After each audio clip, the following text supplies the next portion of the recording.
حضرت ابو امامہ باہلی جو اپنی قوم باہلا کے بڑے سردار تھے، کہتے میں اپنی قوم کے پاس آیا، میں نے ان کو دیکھا میری قوم والے کھانا کھا رہے ہیں، کوئی چیز ذبح کی ہوئی ہے، انہوں نے مجھے دعوت دی آئے آپ بھی کھانا کھائیں۔ میں نے کہا تم نے اس جانور کو بت کے نام پر ذبح کیا ہے، جو چیز اللہ کے خیر کے نام پر ذبح کی گئی ہو وہ حرام ہے، میں نہیں کھا سکتا۔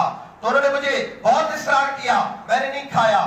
تھوڑی دیر کے بعد مجھے پیاس لگی اور سخت پیاس لگی، اور ایسی جگہ تھی جہاں اور قریب کہیں پانی نہیں تھا، میں نے ان سے پانی مانگا تو انہوں نے کہا تم نے ہمارا کھانا نہیں کھایا، ہم تمہیں پانی بھی نہیں دیں گے۔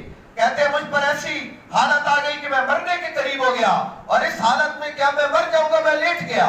لیٹتے ہی اللہ تعالیٰ نے میری مدد کی، آسمان سے پانی نازل ہوا اور مجھے اللہ نے سیراب کر دیا، اور میری جو پیٹ کی شکلیں تھیں وہ پانی سے بھر گئی۔ جب میں بالکل تازہ دم ہو کر اٹھا تو قوم والوں نے مجھے کہا یہ یکدم تم تر و تازہ کیسے ہو گئے؟ ابھی تو تمہاری طبیعت اتنی نڈھال تھی، کمزور تھی کہ تم مرنے کے قریب تھے، اور ابھی تمہاری پیٹ کی شکلیں بھر گئی ہیں، تر و تازہ ہو گئے، کیا بات ہے؟ تو انہوں نے کہا جب تم نے مجھ سے پانی روکا تو اس اللہ نے جس کے لیے میں نے حرام چھوڑا، اس اللہ نے پانی کے ذریعے سے میری مہمان نوازی کی ہے۔ جب قوم نے سنا، ساری قوم جتنے لوگ بیٹھے تھے سارے کے سارے مسلمان ہو گئے۔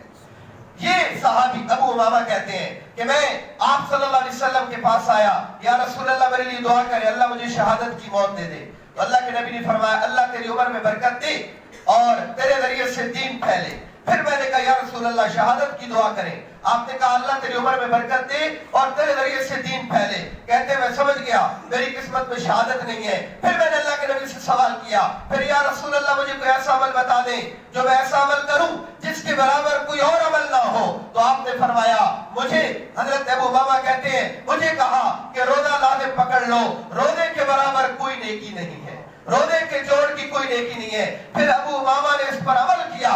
روایات میں آتا ہے سال کے 5 دنوں کے علاوہ جن میں روزہ رکھنا مکروہ ہے، 5 دنوں کے علاوہ گرمی ہو یا سردی ہو، ان کے گھر میں ان کا بھی روزہ ہوتا، ان کی بیوی کا بھی روزہ ہوتا اور ان کی خادمہ کا بھی روزہ ہوتا۔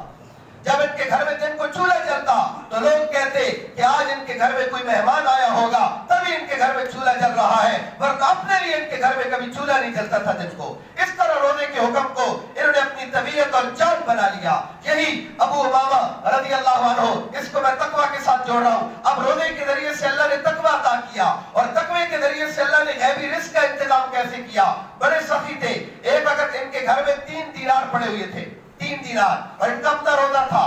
دن کو ایک مسکین آیا، اس نے صدا لگائی میں ضرورت مند ہوں، مجھے کچھ چاہیے، انہوں نے 1 دینار اسے اٹھا کر دے دیا۔ تھوڑی دیر کے بعد ایک اور سائل آیا، اس نے اپنی ضرورت کا سوال کیا، دوسرا دینار دے دیا۔ پھر تیسرا آیا، تیسرا دینار بھی دے دیا۔ ان کی باندی تھی جو ابھی مسلمان نہیں ہوئی تھی، اہل کتاب میں سے تھی، وہ کہتی ہے کہ جب شام کو افطاری کا وقت آیا میں نے کہا چلو وہ 3 دینار نکالتی ہوں، افطاری کا سامان خریدتی ہوں، یہ افطاری کریں گے۔ لیکن جب میں نے دیکھا تو وہاں کوئی دینار کچھ موجود نہیں تھا، تو میں نے کہا بڑے اللہ کے بندے عجیب ہیں، اپنے لیے افطاری کے لیے کچھ ہے نہیں اور دوسروں کو وہ صدقے دے رہے ہیں اور خیرات کر رہے ہیں۔ کہتے میں ایک ہمسائی کے پاس چلی گئی اور اس سے میں نے کچھ قرض لیا کہ میں اپنے مالک اور آقا کے لیے افطاری کا سامان تیار کرنا ہے اور رات کا کھانا بنانا ہے۔ کہتے میں نے قرض لیا اور قرض لے کر سامان لایا افطاری کا اور شام کا عشاء کا کھانا۔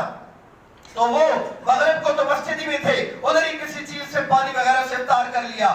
عشاء کے وقت جب وہ آئے اور کھانا پکا ہوا دیکھا تو حیران ہو کر کہنے لگے یہ کہاں سے آیا ہے، کسی نے بھیجا ہے؟ تو کہنے لگی یہ جو ہے فلاں سے میں نے قرض لیا اور اس کے بدلے میں مجھے ملا ہے۔ پھر ساتھ یہ بھی کہنے لگی کہ آپ جب چلے گئے تھے میں نے آپ کا بستر درست کرنے کے لیے کہ آپ عشاء کی نماز پڑھ کر آئیں گے تو آپ کا بستر درست ہو، بستر درست کرنے کے لیے اس کی چادر کو اٹھایا تو اندر 300 دینار پڑے ہوئے تھے۔ اللہ کے بندے آپ نے مجھے بتایا ہی نہیں کہ وہ 300 دینار پڑے ہوئے ہیں، اگر مجھے پتا ہوتا میں ادھار اور قرض نہ لیتی۔ تو وہ کہنے لگے اللہ کی قسم مجھے کوئی پتہ نہیں، میرے پاس کوئی علم نہیں کہ وہ 300 دینار میرے پاس تھے، وہ اللہ رب العزت نے ان 3 دیناروں کے بدلے میں عطا فرما دی۔